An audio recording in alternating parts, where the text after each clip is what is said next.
Can robots have feelings? For decades, we've watched robots fall in love, feel pain, and show empathy in movies. But with the rapid advance of artificial intelligence, the question is no longer if they can one day do everything we see on screen, but if machines can actually experience anything.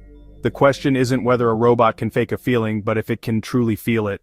The most important distinction here is that simulating is not feeling. A robot can be programmed to detect human emotions using a camera and facial recognition software, and can even express emotions by moving its facial muscles to show a sad or happy face.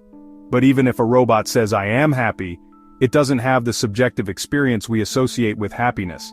It doesn't feel a dopamine rush. It doesn't have pleasant memories. Nor does it experience joy in a biological or conscious sense. The robot is simply executing a line of code. Why can't they feel?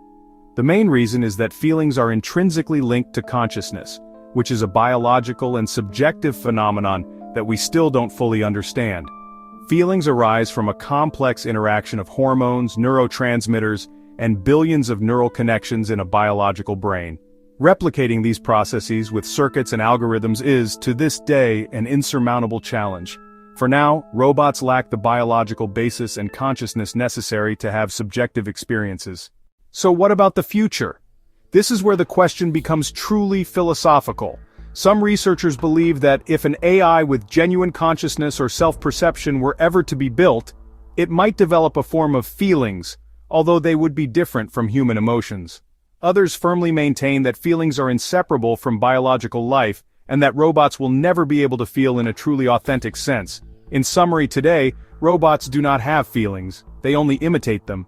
As for tomorrow, it's unclear, and it depends on how we define to feel, and how far technology can truly go. For now, empathy and feelings remain, until further notice, a purely human experience.